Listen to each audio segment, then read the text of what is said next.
Voilà, bonjour chers internautes, bonjour à tous ceux qui me suivent.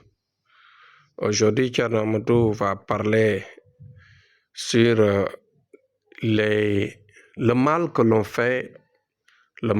fait en général quand il y a séparation. Vous savez que la séparation est une chose douloureuse, est une situation difficile à surmonter. Ce qui fait que si nous n'avons pas une certaine foi dans notre éducation ou bien dans notre jargon de caractère, nous allons passer dans une vengeance qui peut faire mal à l'autre. Bon, pourquoi j'ai choisi ce sujet? Parce que tout simplement, nous avons vu l'expérience de cela. On nous amène parfois des sujets, c'est-à-dire des personnes qui vivent une situation difficile, qui vivent une situation pénible dans leur vie. Presque, je dirais, des gens qui ont raté leur vie. Qui ont raté leur vie dans le sens de ne plus avoir de mari. Surtout en général, ce sont les femmes qui vivent cela. Des femmes qui, après avoir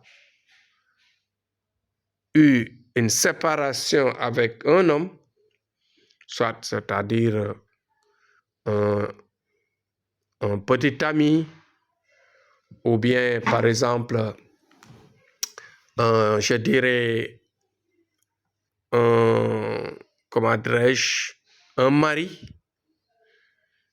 Juste après cela, la femme continue à souffrir d'une maladie constante, une maladie profonde, c'est-à-dire sa vie devient difficile dans tous les sens.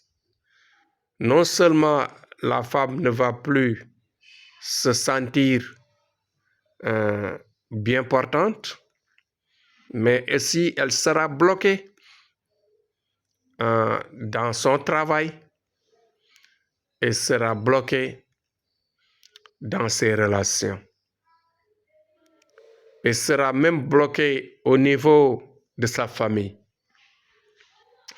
Elle va vivre dans l'énervement, dans la douleur et en même temps dans une chaleur qu'elle ne peut même pas expliquer.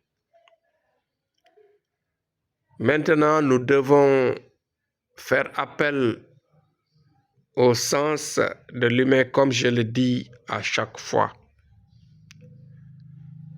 de garder la foi quand il y a une séparation, de croire en Dieu. Parce que dans toute relation, il y a séparation. Peut-être la séparation peut être brusque, peut être lointaine, comme la séparation peut être raisonnée, naturelle.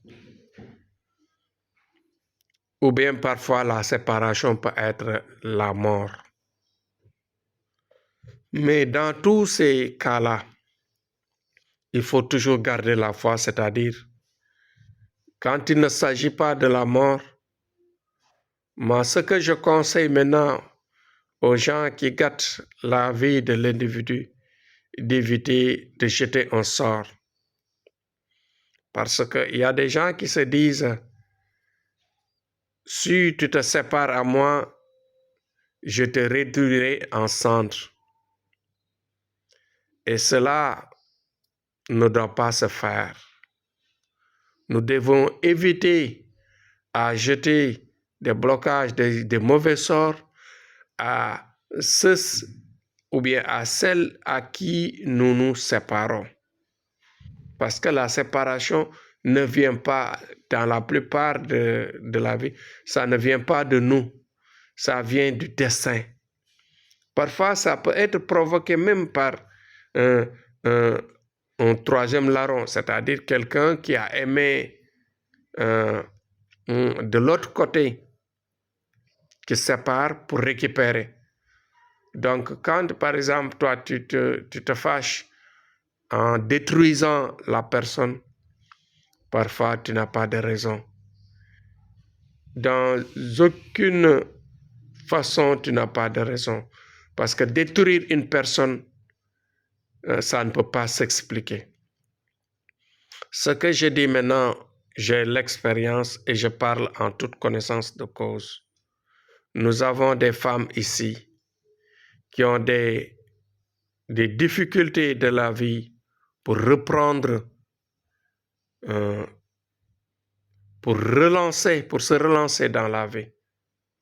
Des femmes qui sont carrément malades, très malades, à cause d'une séparation ou bien après une séparation. Pourquoi?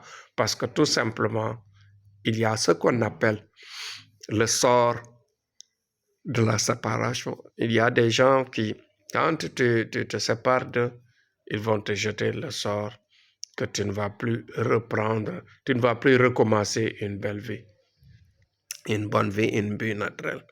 Donc, c'est un message que je voudrais lancer à l'endroit de tout un chacun, de réfléchir à ça et d'éviter cela. Parce que cela détruit nos femmes, détruit nos sociétés. Voilà, nous voyons cela tous les jours, des gens qui en souffrent, et nous faisons une prière et nous faisons un travail d'arrache-pied pour réduire cela en les nettoyant de fond en comble pour qu'ils reprennent une bonne vie. C'était mon sujet d'aujourd'hui. Le conseil est passé, mais ce qu'il faut faire, c'est de partager. Je fais appel à tout le monde de faire le partage pour que tout le monde puisse avoir la chance d'écouter mes conseils, d'en prendre conscience et de partager et de discuter pour ensuite aussi aider les jeunes, même les jeunes, leur donner une bonne éducation pour éviter de surmonter ces situations difficiles et d'éviter de faire du mal quand il y a séparation. Merci, c'était Thierno Amadou. À demain, Inch'Allah.